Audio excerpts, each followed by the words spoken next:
Welcome back, everybody, to my channel where we are growing cannabis together.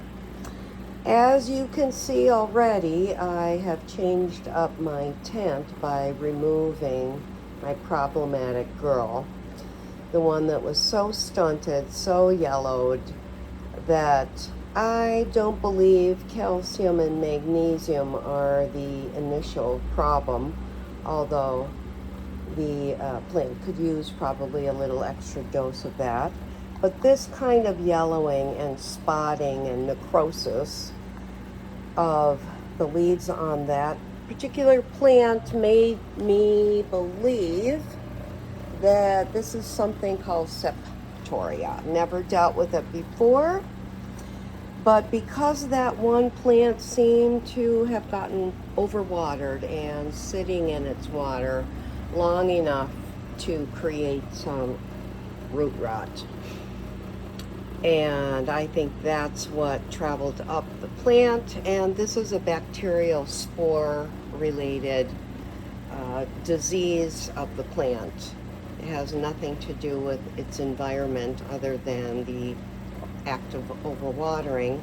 So I needed to remove that plant because it was really touching the sister plant and seeming to all the way affect over to my indica.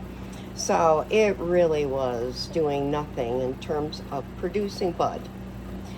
So I took her out onto my balcony and she can do whatever she wants to do out there.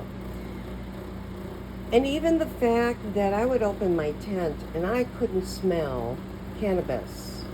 It didn't smell like a normal tent in here. It's the first time I have dealt with that. So that was something new.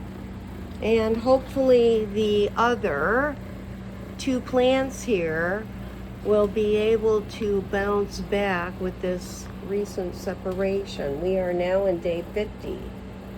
So 10, 15 days, 2 weeks. And these girls should be ready to harvest. So we'll see. To me, it looks like my healthiest one is doing a really good job of stacking, but she doesn't look 2 weeks away from harvest yet. So we may have to lengthen that due to its stunted growth. And I think being affected with this spore related leaf infection. So until next time at day 50, we're getting close to the end. Do your best to grow your own cannabis indoors. It's a very interesting and enjoyable process.